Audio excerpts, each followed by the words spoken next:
we have our cell, and remember we said osmolarity is the concentration of particles per liter of solution.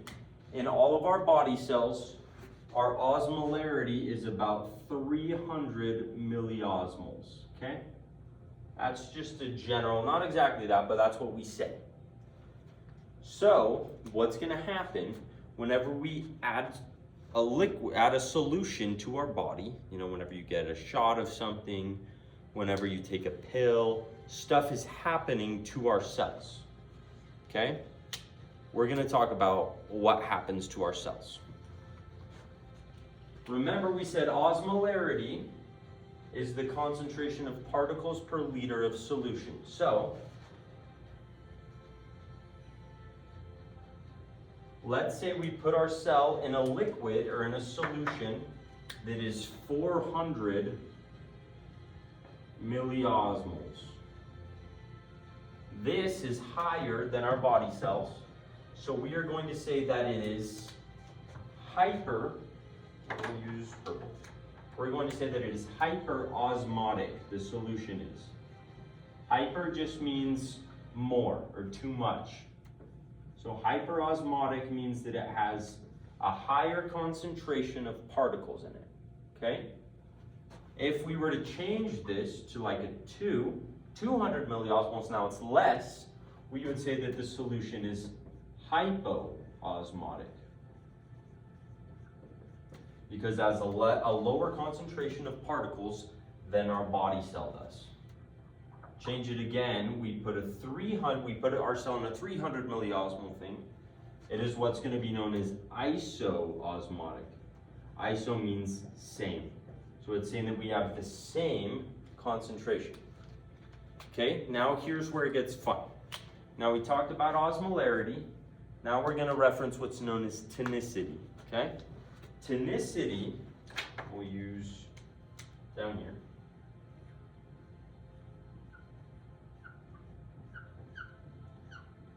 Tonicity is just talking about stretch, okay? Tonicity is saying when I put a cell in a solution, what happens to the cell? Will it get bigger? Will it get smaller? Will it stay the same? Okay, just a second. Okay, so tonicity, remember we said water likes to go from low concentration to high concentration, remember? So here's what's gonna happen. Before we move on, we're gonna reference a few things that also have to do with milliosmoles because you're gonna see them every day in the medical field. So we said our body, let's see where we wanna write this. We'll write it over here under diffusion. Our body cells sit at 300 milliosmoles. Okay? Now you've heard of people getting injected with saline, or we give them a saline flush or something like that. This can be written as 0.9% saline, or NaCl. This has the same concentration of particles, or we could say it is isoosmotic with our cells. Okay, 300 milliosmoles, same thing. So if we put a cell in a solution that is 0.9% saline, we will say they're isoosmotic. Okay, nothing's gonna happen, we're chilling. Another term that is also isoosmotic, or not term, I guess another solution, is, oh, not that, whoops, my bad. Teaching a false doctrine over here. All right, it is 5% dextrose. Dextrose is just a simple sugar, okay? Or it's dextrose, it's a sugar. 5% dextrose is also isoosmotic with the body cell, okay? Same concentration. Now, we're gonna use these to illustrate what's gonna happen to the cell. Remember tonicity, what happens to the cell if it grows, shrinks, stays the same based on the solution that we put it in.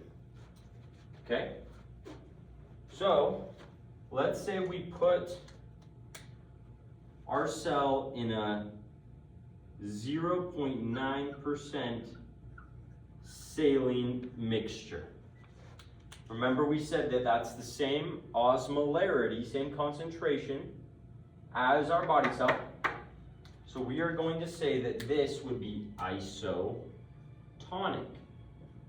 Remember we said iso means same, tonic talking about stretch.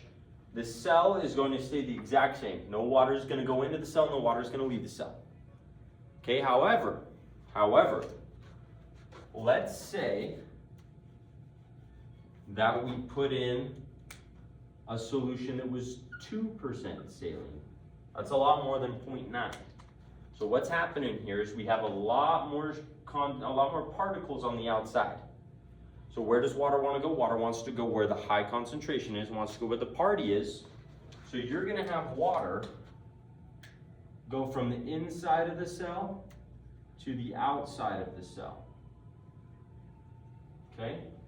Now when this happens, the cell shrinks. It's just like when you take a grape and you take all the water out, it becomes a raisin, right? It shrinks up. This is a process known, we'll write it up here, as crenation. Crenation is when the water leaves the cell because there's more particles out here. So what do we call that solution? We call it hypertonic. Hyper meaning more. All right, now let's put it on the other end, okay? We said that, remember, milliosmoles, saline, dextrose, lots of the same thing. So let's say we put in a solution that is 150 milliosmoles, okay? So way less particles outside the cell than inside the cell. Okay, what's going to happen? Water wants to go where the party is. So water is going to go from outside of the cell to inside of the cell, causing the cell to grow. Okay, this is what is known, well, the cell grows, sometimes it grows so big that it breaks. If the cell breaks, it's called cytolysis. Okay? And that solution would be hypotonic.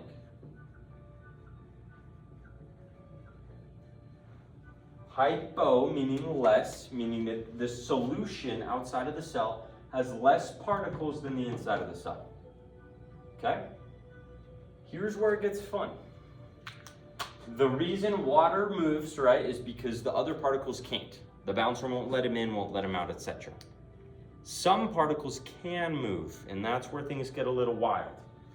Okay?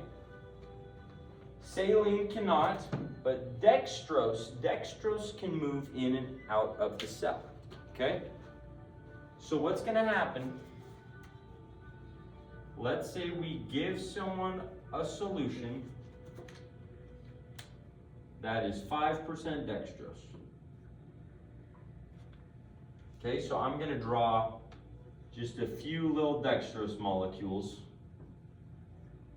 on the outside, okay? And I'll erase the arrow because we don't know which direction his water is going in. Dextrose can cross the membrane. It has free access to the club. So what's dextrose going to say? Dextrose is going to say, yo, there's 3 of us on the outside of the cell. There's none of us on the inside. Let's get some of that action.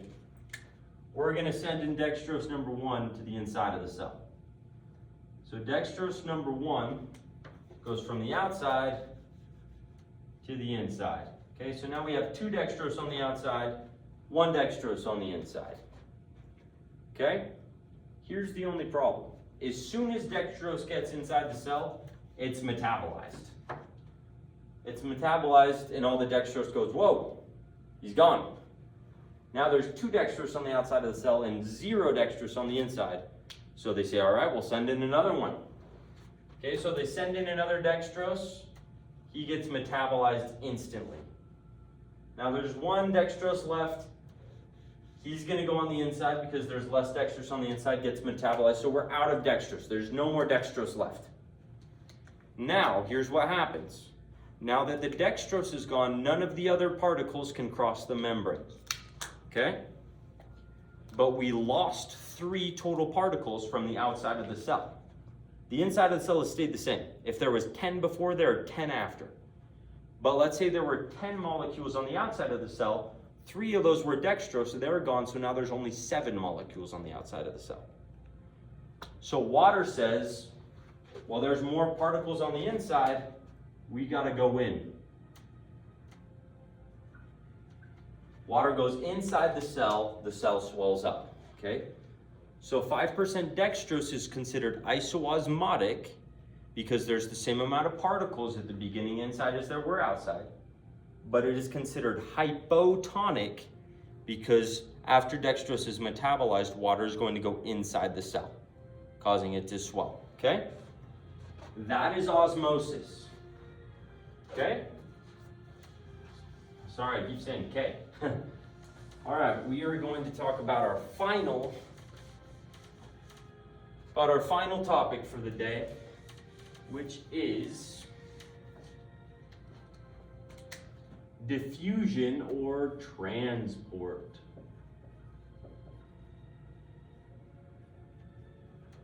Now, transport happens a few different ways. It's basically, all we're going to talk about transport-wise is the movement of different particles across membranes.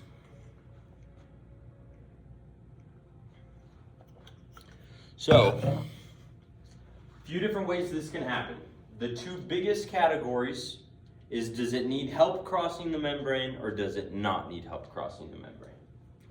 So we're going to draw a little chart here. So we'll say help. If the answer is no, then this is what is known as simple diffusion. Remember, diffusion is just the movement of a particle from high to low concentration. So we're just going to write simple. Simple diffusion is the simplest, obviously. I mean, look at the name, but it's the easiest one to learn. Say you have 3 particles over there, 1 over here. If it's simple diffusion, 1 is just going to cross the membrane, making so you have 2 and 2. There are a few rules in order for a molecule to be able to do simple diffusion. Okay, it has to be small, it has to be hydrophobic or water-fearing. It also has to be polar. The more polar it is, the faster it's going to go across the membrane. All right? Now let's go on the other side. Let's say it needs help. All right, yes. Now, whether or not it needs help, well, we know it needs help, but there are 2 more subtypes, I guess you could say. One is, does it need energy? The other one is no, okay? So now we'll go here. So we'll write energy.